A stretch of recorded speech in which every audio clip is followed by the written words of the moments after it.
आप सभी को मेरा नमस्कार। मैं हूं रविंद्र और आप सभी का इस चैनल पर मैं हार्दिक स्वागत करता हूं। आज की क्लास में हम लोग गुणनखंड के बारे में अध्ययन करने वाले हैं। जानेंगे कि गुणनखंड क्या होता है और इसको उदाहरण के जरिए भी समझेंगे। तो चलिए शुरुआत करते हैं। गुणनखंड को इंग्लिश में फैक्टर कहते हैं। क्या कहते हैं? फैक्टर्स कहते हैं। क्लियर? गुणनखंड वे होते हैं यानी किसी संख्या को जो संख्याएं विभाजित करती हैं, यानी विभाजित करने वाली संख्याएं जो हैं उन्हें क्या कहते हैं? गुणनखंड कहते हैं। इसको अर्थ लिख लेंगे हम कि किसी संख्या को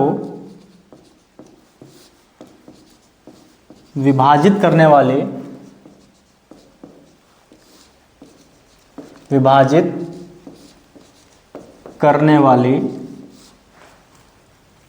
सभी संख्याओं को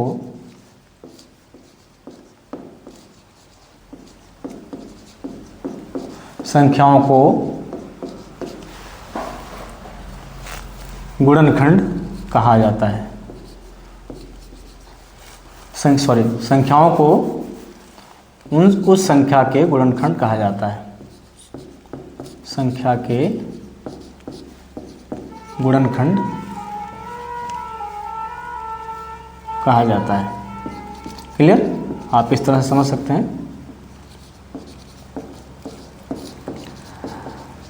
अर्थात यदि कोई संख्या है, उस संख्या को जो संख्याएं, जितनी भी संख्याएं विभाजित करती हैं, उन सभी विभाजित करने वाली संख्याओं को उस संख्या के गुणनखंड कहते हैं। और यह इसकी एक पहचान होती है कि यह एक से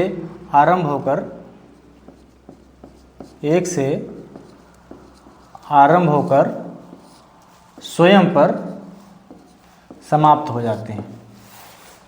ठीक है? स्वयं पर यानी स्वयं के मान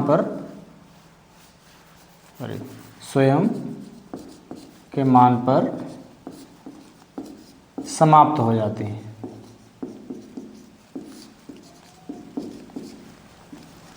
ओके,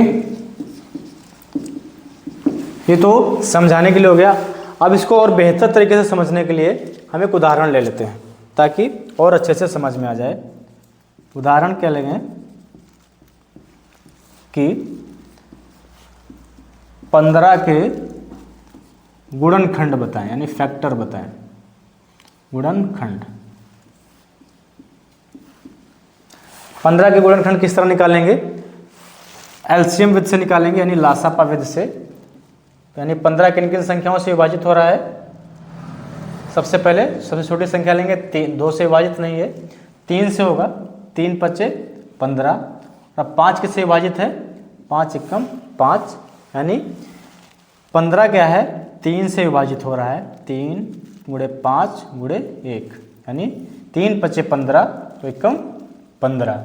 तो 15 के गुणनखंड कौन कौन से हो गए? 3, 5, 1। क्लियर? आई होप कि आप सभी लोगों को गुणनखंड समझ में आ गया होगा। अगर कोई डाउट है तो आप कमेंट बॉक्स में लिख करके पूछ सकते हैं। धन्यवाद।